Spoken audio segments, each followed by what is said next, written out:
Hello everyone, welcome back to my channel. Here we study law subjects for judiciary exams as well as college exams. So today we are going to do section 19 of the Limitation Act that talks about effect of payment. Does when a party makes a payment, will that be deemed as acknowledgement of a liability? The answer is yes. So part payment can lead to acknowledgement of a liability. So let us understand with this with the example. Supposedly A lends money to B. He lends 10 lakh and B does not pay. ठीक है. So here the cause of action arises. The prescribed period is till this. So supposedly here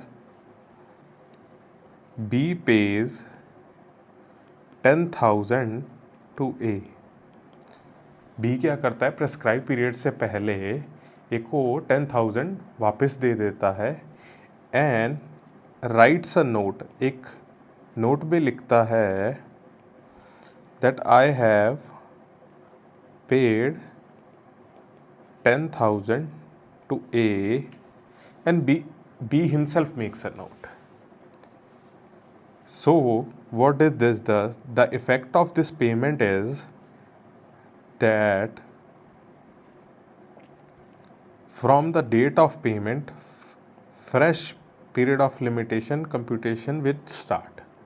Not exactly from the date of payment, next day. Next day is due to section 12 clause 1. So जिस दिन payment हुई ना, तो जो counting start होनी है ना, वो पेमेंट के डे से स्टार्ट होगी, ना कि ओरिजिनली जब कॉज ऑफ एक्शन अराइज हुआ था. कॉज ऑफ एक्शन इररेलेवेंट हो जाएगा जब पेमेंट प्रेस्क्राइब पीरियड से पहले हो गई. तो उस केस में क्या होगा, जो कॉम्पिटिशन होगा ना पीरियड ऑफ लिमिटेशन को, जो स्टार्टिंग पॉइंट होगा वो डेट ऑफ पेमेंट से होगा. So please open your bear acts.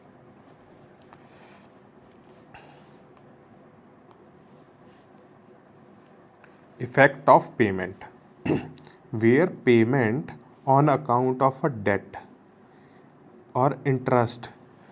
Date का मतलब प्रिंसिपल अमाउंट है और इंटरेस्ट का मतलब इंटरेस्ट अमाउंट है. भले पेमेंट प्रिंसिपल अमाउंट की हो और इवन इफ ये इंटरेस्ट अमाउंट की है, it doesn't matter. Is made before, the relevant word is before expiry of prescribe period. तो पेमेंट किसने की है? By the person liable to pay the debt और लेगेसी और by agent. A fresh period of limitation shall be computed from the day when payment was made. किस दिन से fresh period of limitation computation start होगी? जिस दिन payment was made. सो अपने let's bifurcate the section. What does it से? Requirements is payment on account of debt or interest, be it principal amount, be it is made before expiry of PP. ये second requirement हो गई.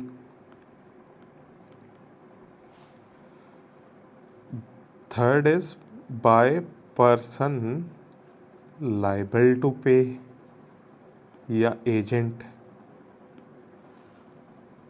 Fourth, fresh POL will be computed from the day when payment made. You had a liability और आपने कोई part payment की है. Supposedly आपके 10 लाख की लाइबिलिटी थी, आपको ए को 10 लाख देना था और आपने इवन 1 रुपया भी प्रेस्क्राइब पीरियड से पहले दिया, तो उसका इफ़ेक्ट क्या होगा? जो पीरियड ऑफ लिमिटेशन कॉम्पिटिशन होगी वो उस दिन से स्टार्ट होगी जिस दिन आपने पेमेंट की थी. पेमेंट कितनी की थी इररेलेवेंट है, बस ये प्रेस्क्राइब पीरियड से पहले होनी चाहिए. रिक्वायरमेंट पेमेंट प्लस एक्नॉलेजमेंट है. एक्नॉलेजमेंट कैसी होनी चाहिए ये प्रोवाइजो बताता है. Let's read the proviso. Open your बेरेक्ट please. Provided that save in the case of payment of interest before 1st January 28. तो this proviso does not apply to a payment before 1st January 28. Let's read. Provided that an acknowledgement of payment appears in the handwriting, उसकी handwriting में है, या फिर और the word is or in writing signed by the person making the payment. तो जो acknowledgement किसके द्वारा होनी acknowledgement appears in the handwriting or writing signed by the person making the payment. तो proviso says acknowledgement of payment in writing, या तो hand writing में होनी चाहिए और इन राइटिंग जो कि साइंड है. All right, but this proviso does not apply to a payment made before 1st January 1928. ये पीटी पर्पज़ के लिए काफ़ी इंपॉर्टेंट हो जाते हैं, सवाल डायरेक्टली आ जाते हैं. So this section, let's now write the landmark judgements. Sant Lal Mahto versus Kamala Prasad, 1951 supreme court. So it says the moment the party makes a part payment, जिस टाइम पार्टी ने पार्ट पेमेंट कर दी, it amounts to admission of liability. Part payment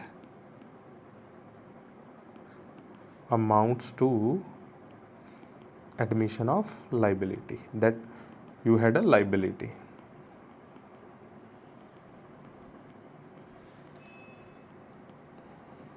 अब section 19 में क्या requirements है? एक तो पार्ट पेमेंट होनी चाहिए प्रेस्क्राइब्ड पीरियड से, और दूसरी रिक्वायरमेंट एक्नॉलेजमेंट भी होनी चाहिए.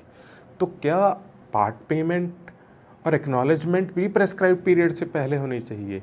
डिफरेंस है यहाँ पे. पार्ट पेमेंट प्रेस्क्राइब पीरियड से पहले होनी चाहिए, पर जो एक्नॉलेजमेंट है ना, वो प्रेस्क्राइब पीरियड के बाद भी हो सकती है. The only condition is institution of suit से पहले होनी चाहिए.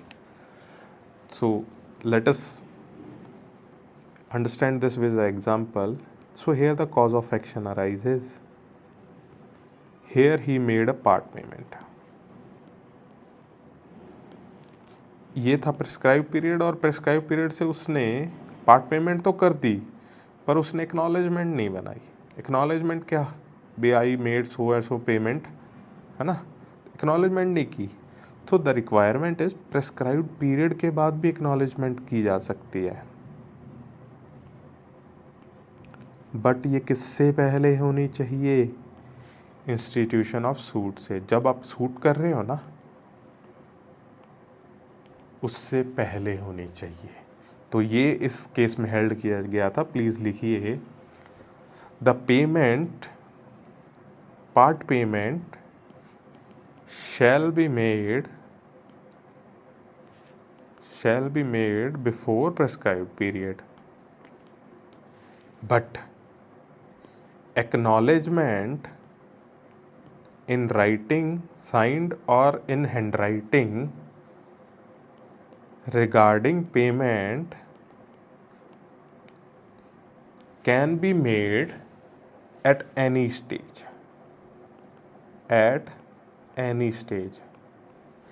even after expiry of prescribed period. पर किससे पहले? But before institution of suit. Suit करने से पहले एक्नॉलेजमेंट जरूरी है.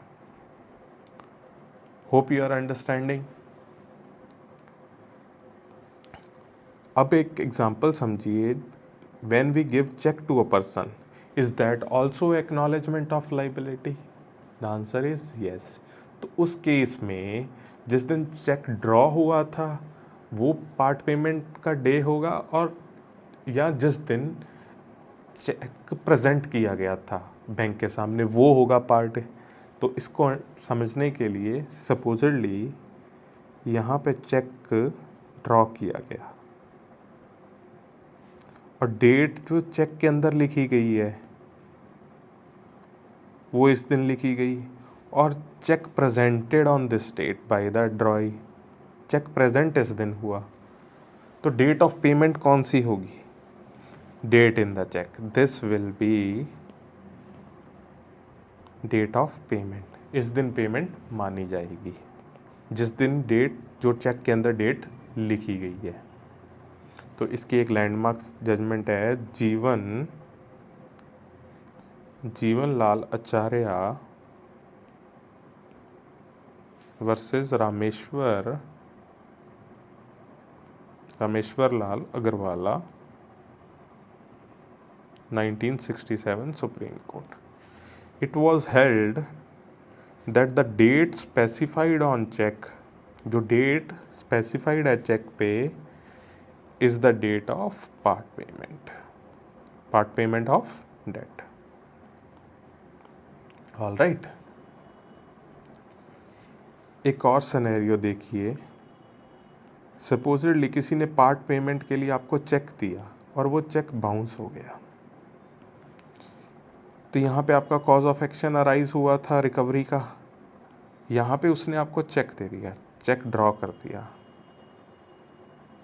और यहाँ पे आपने प्रेजेंट किया कोर्ट में और बाउंस हो गया। तो इस केस में क्या होगा? क्या ये पार्ट पेमेंट मांगी जाएगी? पैसे तो आपके पास आए ही नहीं, चेक तो बाउंस हो गया है, क्या ये पार्ट पेमेंट है? तो कोर्ट कहता है डिफेंडेंट की गलती से प्लेंटिफ को उसके राइट से रोब नहीं किया जाएगा, इसको पार्ट पेमेंट माना जाएगा। तो प्लीज़ इसकी एक लैंडमार्क जजमेंट लिखिए, Rajesh Kumari versus Premchand Jain 1997 Delhi high court. It was held check has a date within PP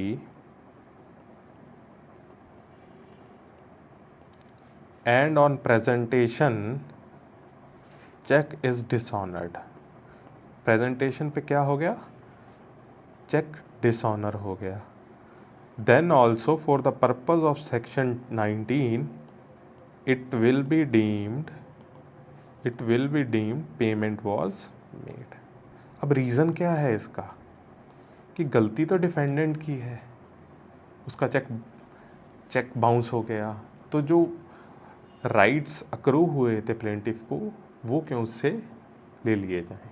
the advantage of the plaintiff cannot be taken away, लिख लीजिए please, the advantage of the plaintiff cannot be taken away by the tortious act of the defendant of withholding the funds.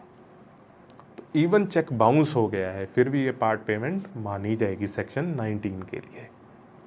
So it was all about section 19।